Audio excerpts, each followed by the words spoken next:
Philip, kumusta ka na? Okay lang naman po. Nahirapan ako sa pagiging seminarista. Pero kaya ko po. Kumusta naman tatay mo?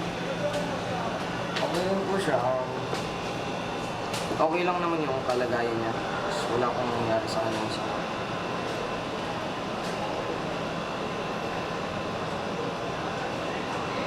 Ano? Si tatay?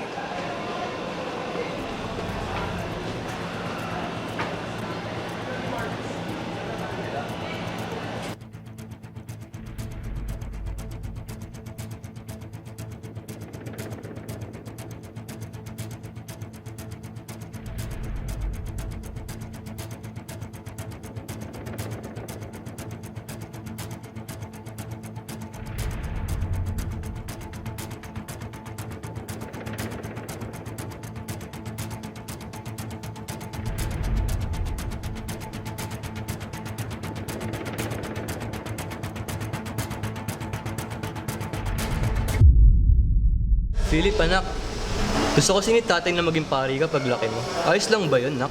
Okay lang po, tay. Basta lagi kayong magiging happy. Okay lang. Talaga, nak? Gusto kasi ni tatay na maging pari ka pag laki mo.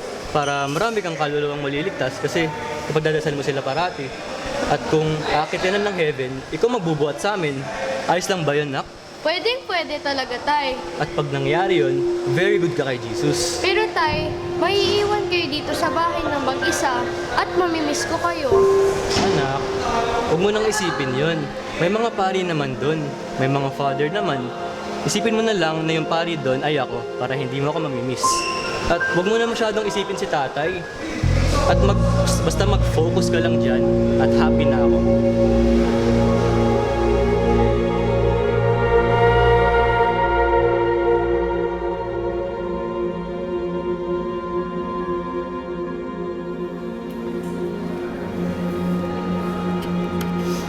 Patay na siya.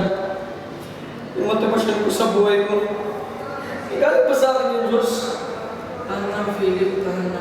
Tana? Hirap na ako.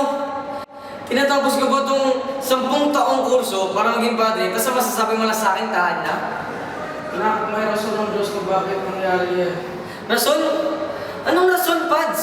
Para umalis ako sa seminaryo? Hindi ba? Hindi mo naiintindihan. Palibasa, hindi naman ikaw yung nawalan eh. Sigurado ka ba, Philip? Sigurado na ba na aalis ka dito, Philip?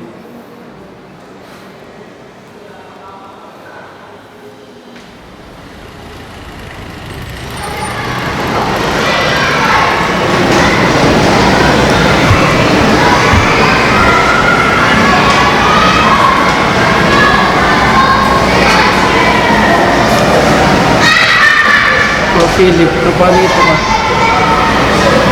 Bago. Kaya sa lahat, gusto ko na humingi ng tawad para sa mga sinabi ko. Nagkamali ako.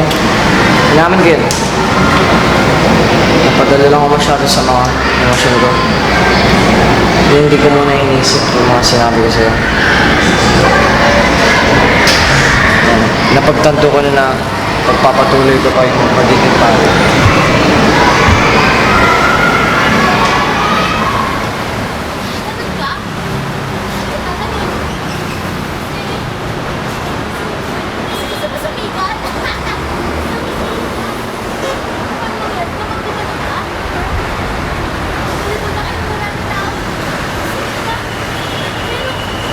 Pero ano?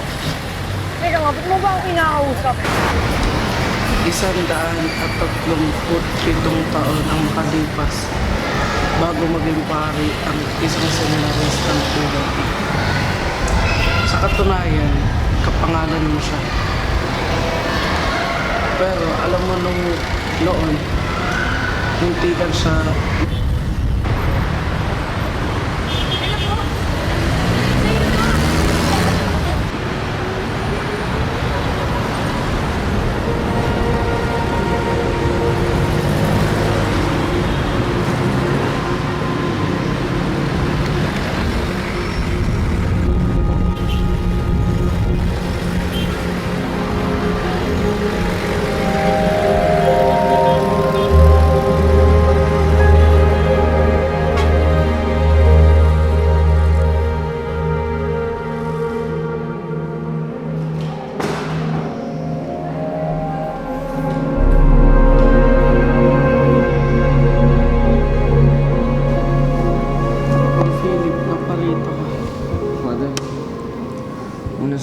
gusto mo nang humingi ng tawad para sa mga sinabi ko.